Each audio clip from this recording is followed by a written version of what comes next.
welcome. Thanks for sitting down with me for Quarantined Historians, maybe or maybe not drinking coffee.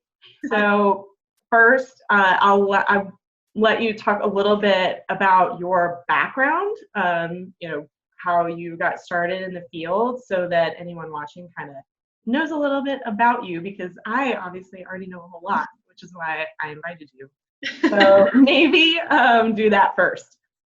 Yeah, so I'm Kara Deadmon, currently the museum curator at the state capitol.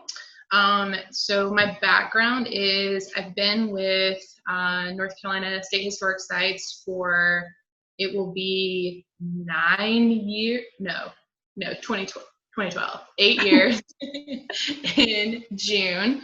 So actually I have a master's in public history, and when I was getting my master's from UNC Wilmington, I worked at Fort Fisher, which is a Confederate earthworks fortification at Curie Beach, so it's close to Wilmington. And I worked there part-time and got to know, how visitor services work and tours and that sort of thing. And they let me do like little tiny bits of programming. I think I would lead like kids programming and stuff in the summer. Mm-hmm. And then I wrote my thesis on Charlotte Hawkins Brown. She was an African-American educator in the 20th century.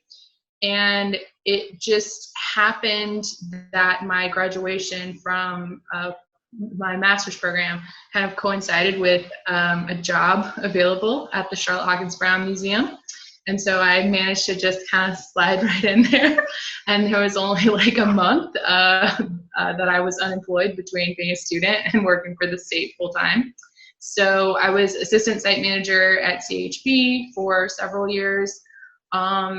And CHB has a very small staff. So when I was there, I did tours, programming, helped with rentals and the rental program, basically like anything, collections, anything that needed to happen on site. It was one of 3 people at that time doing it. So and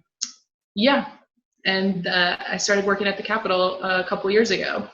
So at the Capitol, I handle exhibitions and collections primarily, but also issues of interpretation as well.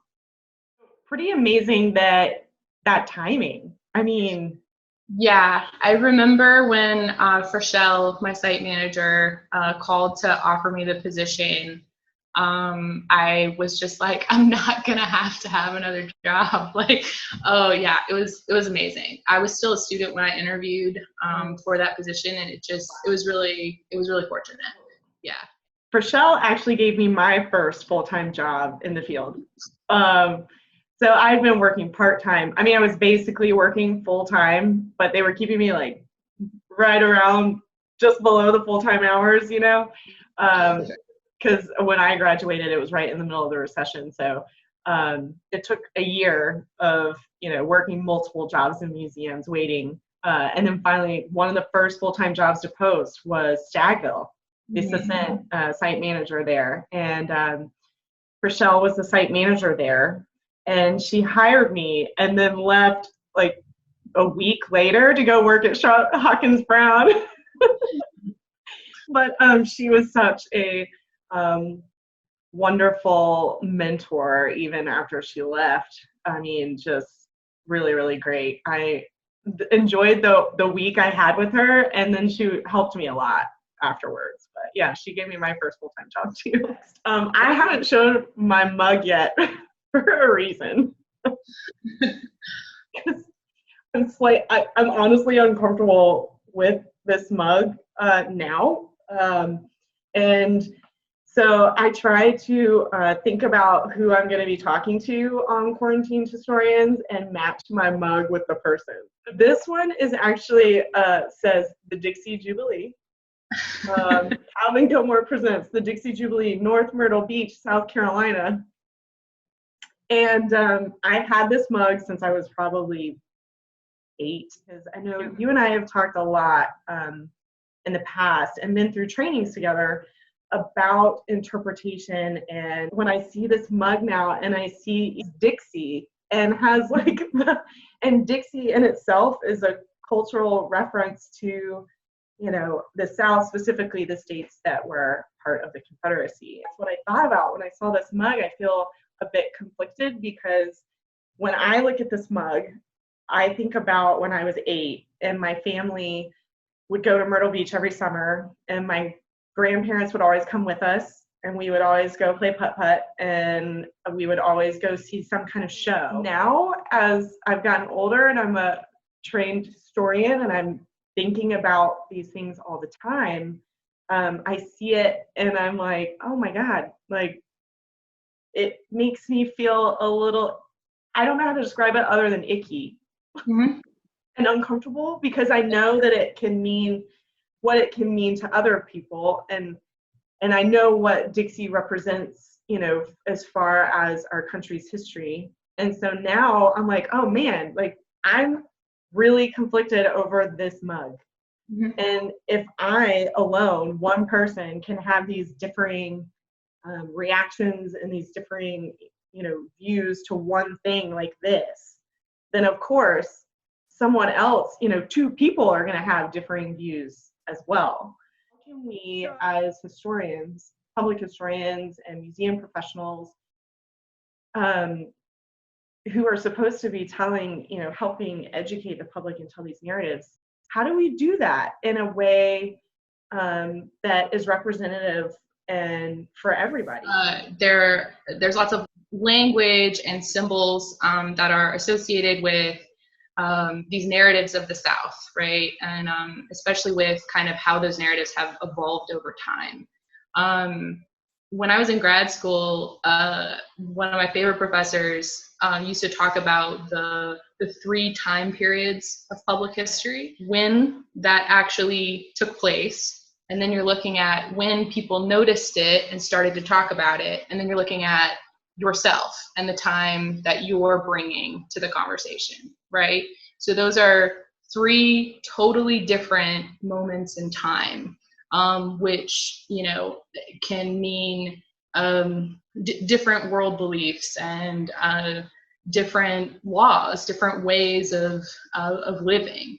So, you know, with remembering the South and this idea of Dixie and the lost cause and everything else that's kind of associated with it, you can tell the story. You can tell the historic piece of those words. You can talk about the Civil War. You can tell the history of that time period. But then you also have to remember that other time that's coming with it, right? So how have those words and that language and those symbols, how have they evolved over time? So it meant something different in the 1860s than it meant in the 1890s and in the 1920s and in the 1960s, right? So every time you see people taking that language or taking those symbols and using them in different ways, that's just what we do, right? We see this evolution over time.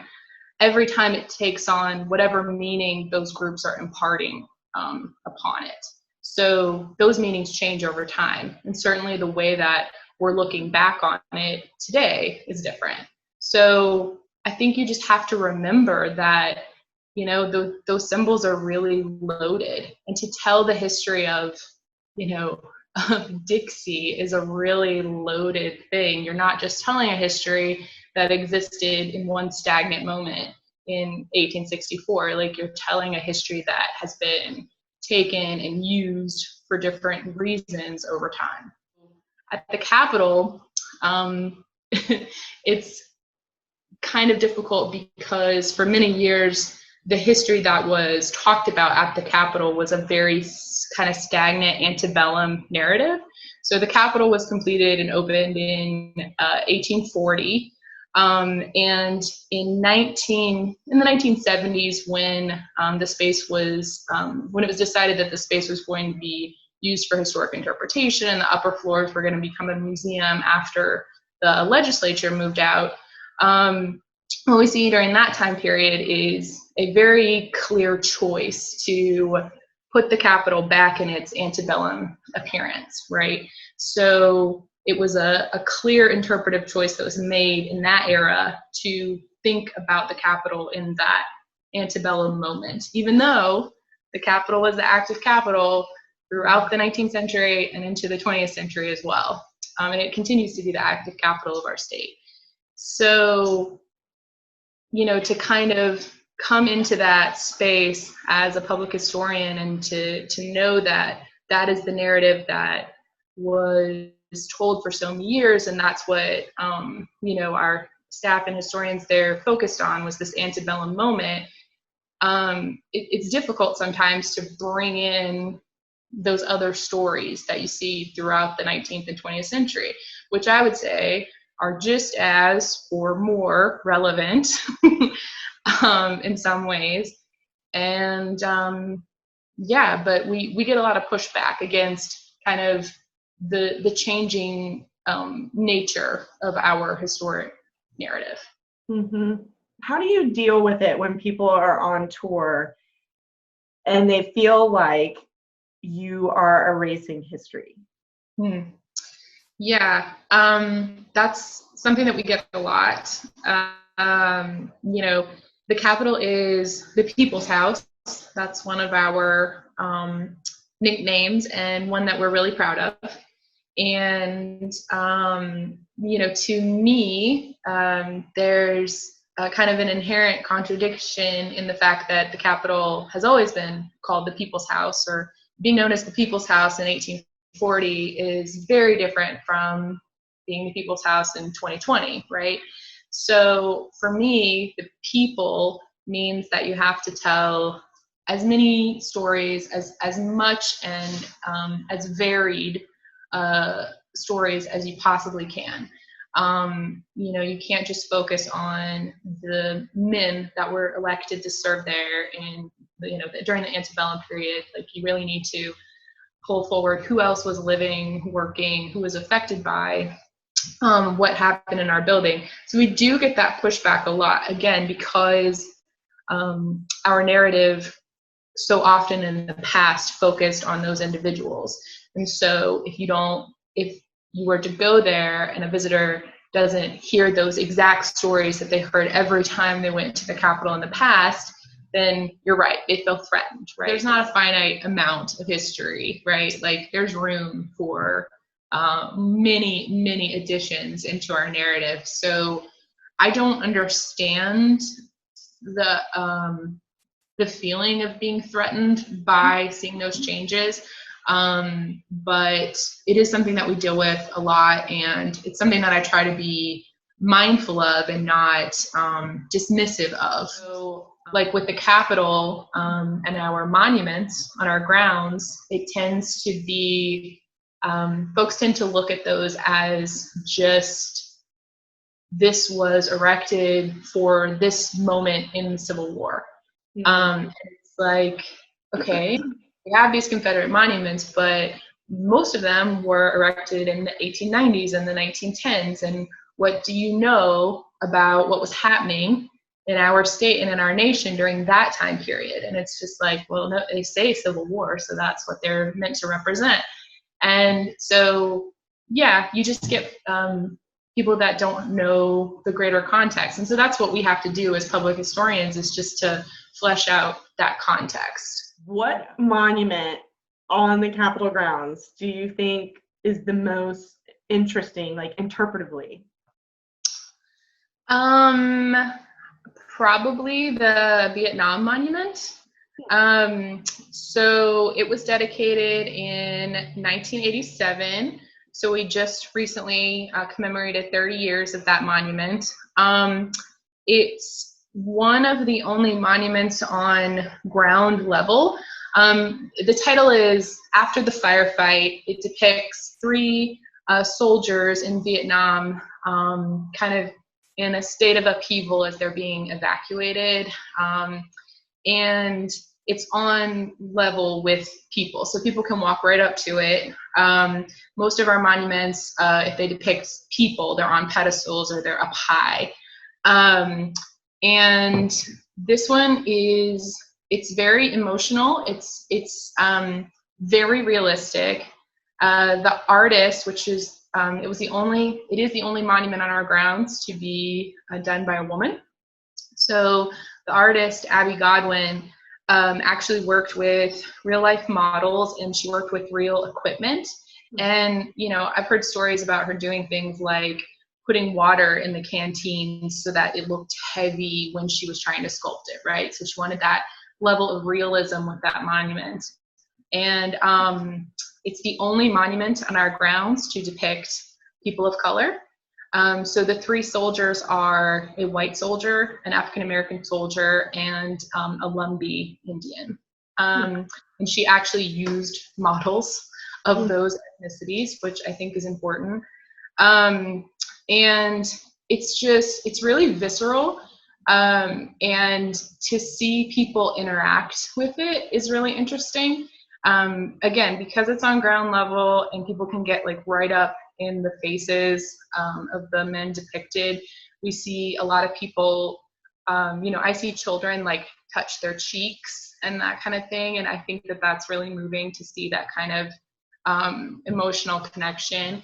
Just as we've talked about history being this continuous thing, I think my reaction and my, just thoughts and emotions and everything around the vandalism that happened at the site has even changed for me since 2017. I think when it first happened, I just went into manager mode of what needs to happen. There's paperwork that has to be done, and immediately was contacted by the Historic Preservation Office, and cleaning and go, and I had to drive out to the site, and I was just standing there in the cold snow, staring at this house, that this historic structure that had been vandalized. And I agreed with the message, but I was conflicted because it's a historic structure that I didn't want to see vandalized. But at the same time, I just felt really torn by it. And so the reason I bring it up is because you were actually one of the first people to reach out to me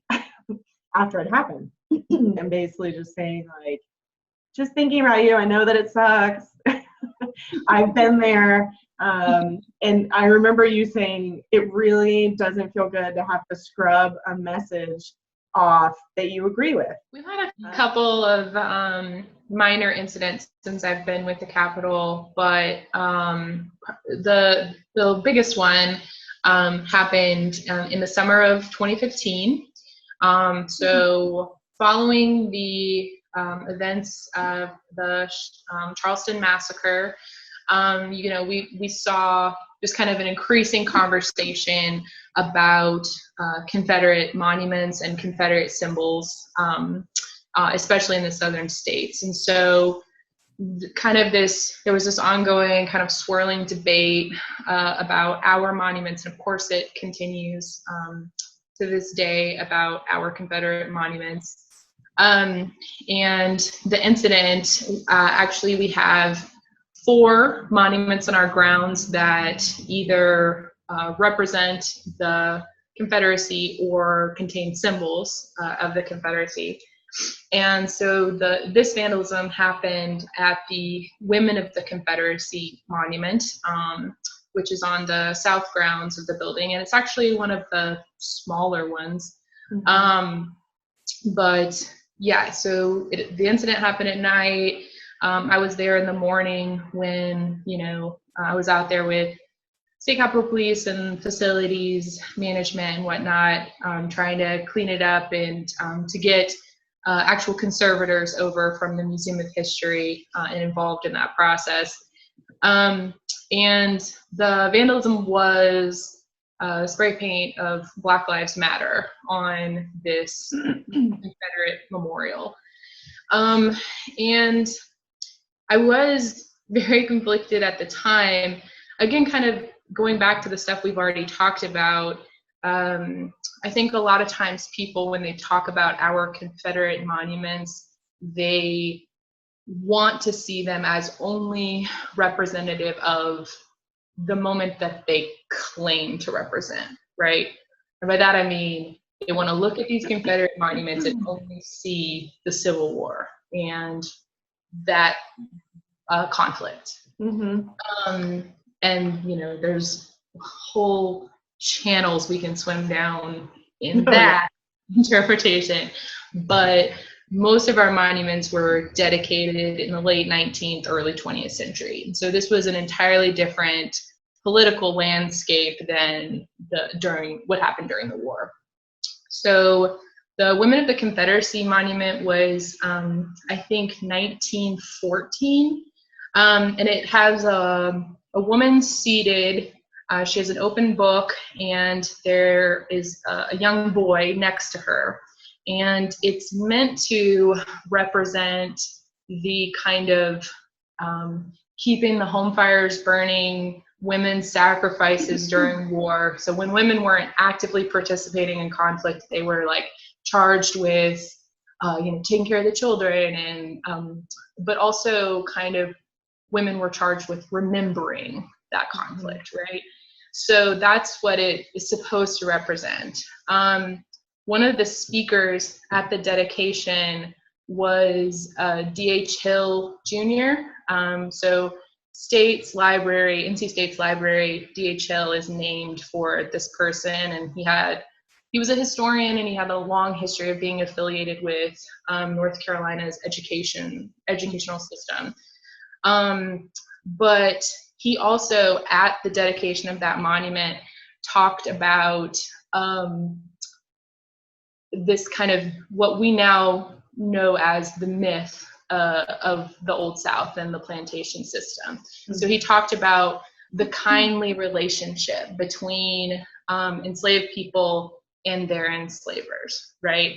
He talked about, everybody kind of loved each other in that plantation system, which again, like, I'm being a little bit sarcastic, but we now acknowledge that this is like the primary paternalistic argument, right? That like enslavers were saying that they were taking care of the people that they enslaved. And that was one of the arguments to uphold slavery. Right. So here's D.H. Hill Jr., half a century after the end of the war, using that same language and that same narrative that was used to the system of enslavement.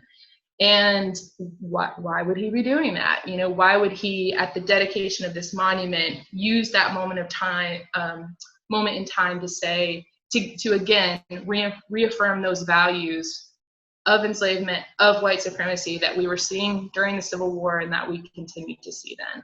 And so, kind of all that being said, the monument means something different to different people, right? Mm-hmm. If you don't have that context of what was actually said when it was dedicated, you might see something different. You might see it for only recognizing women and their sacrifice during the Civil War.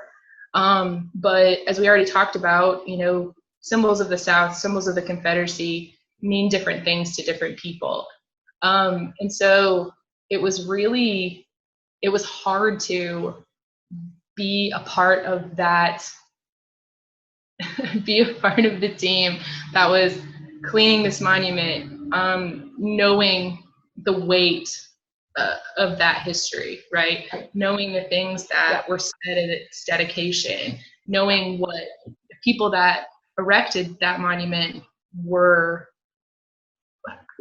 what they meant it to represent. And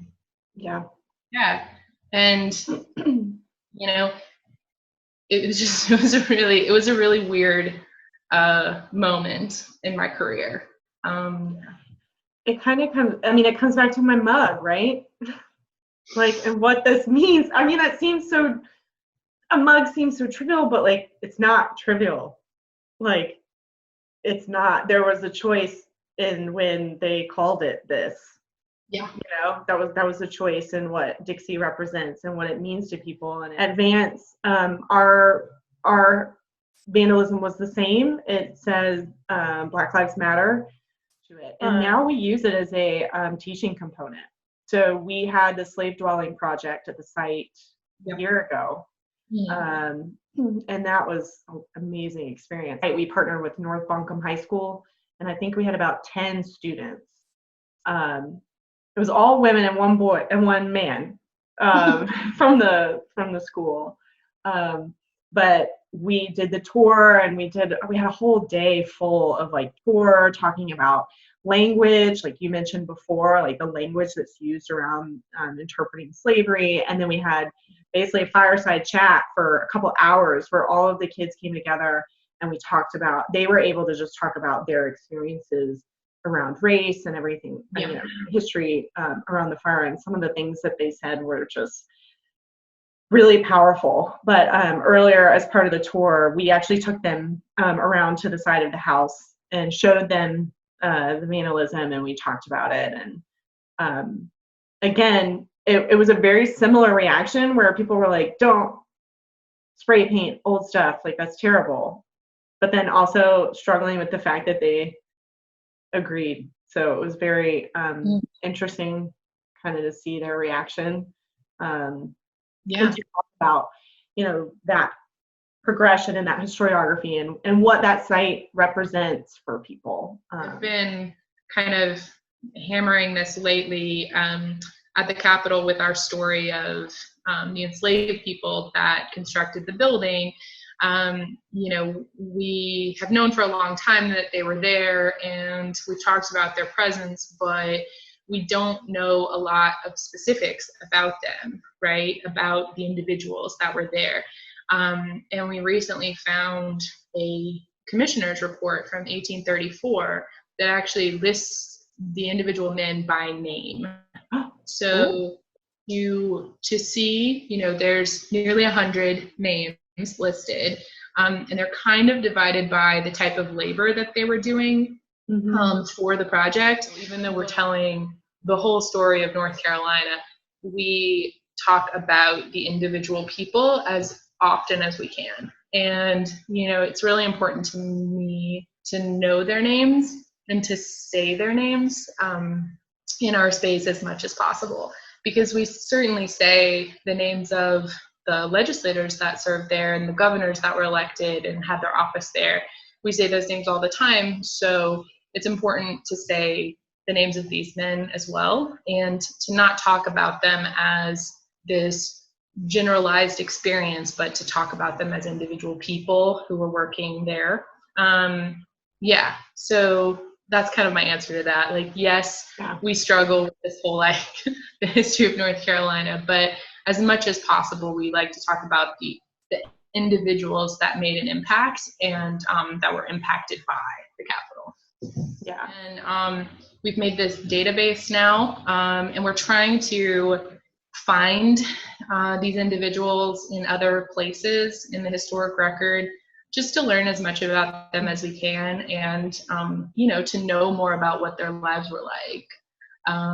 So one man that I've been talking about a lot, his name was Glasgow Saunders, and I'm almost piecing his life together. I believe that he was owned by this guy, or enslaved by this guy, Romulus Saunders, who was a very powerful white man in Raleigh. And he was, I can't remember if he was a U.S. senator or a congressman, but he represented our state in D.C., and he owned a house nearby, a couple blocks from the Capitol, that actually still stands off of Boylan Avenue. And so I've been thinking a lot about Glasgow and what his experience was at the Capitol, trying to piece his life together from other resources, and just kind of try to get people thinking about what his day-to-day would have looked like. You know, we have these little desks set up in the chambers that are supposed to be representative of a moment in time for a state senator or a state representative, right? Here at their desk, they would have had a quill and this inkwell, and they would have worn this hat.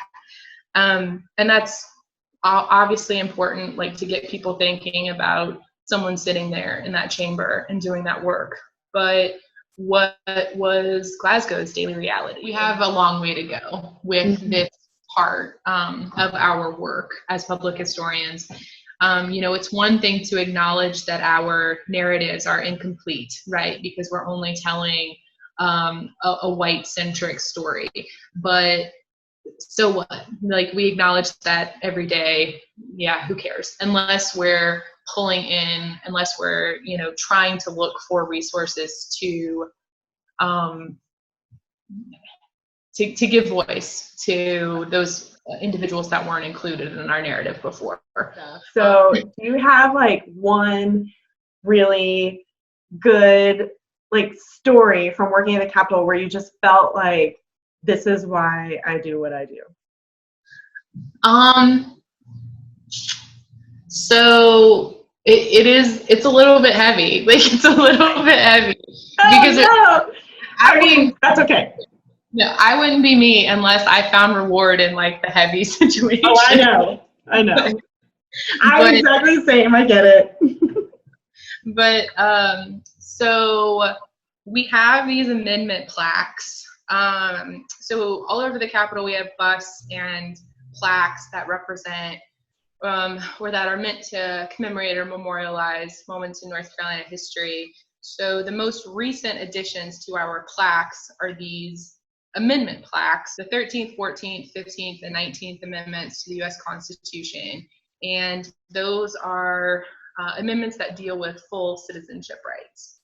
So the 13th freed enslaved individuals, the 14th guaranteed that they were citizens, and the 15th said that no citizen could be denied the right to vote based on race, color, or previous condition of servitude. And then the 19th Amendment actually expanded and guaranteed women the right to vote. A group of high school students from Cherokee, North Carolina, came to the Capitol. They were in Raleigh for a performance with the North Carolina Symphony. So they were a choral group. They are a choral group. I start leading these kids around, and they're from Cherokee, so they're American Indian. And, we're having a great tour. I take them to the amendments, and I'm bloviating about the amendments. We call these the Citizenship Amendments. That's a term that we've used a lot.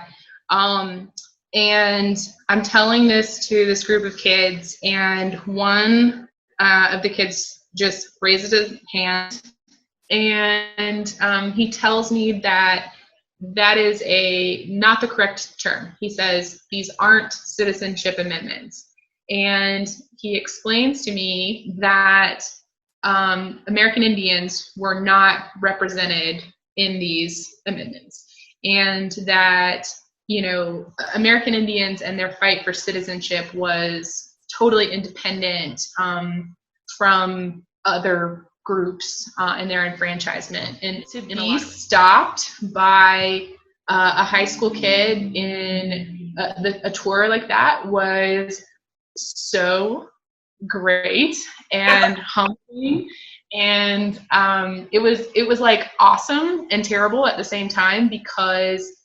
when he said it, I immediately was like, yeah, you're totally right, I'm wrong. And the way that we've been talking about these amendments needs to be re-examined.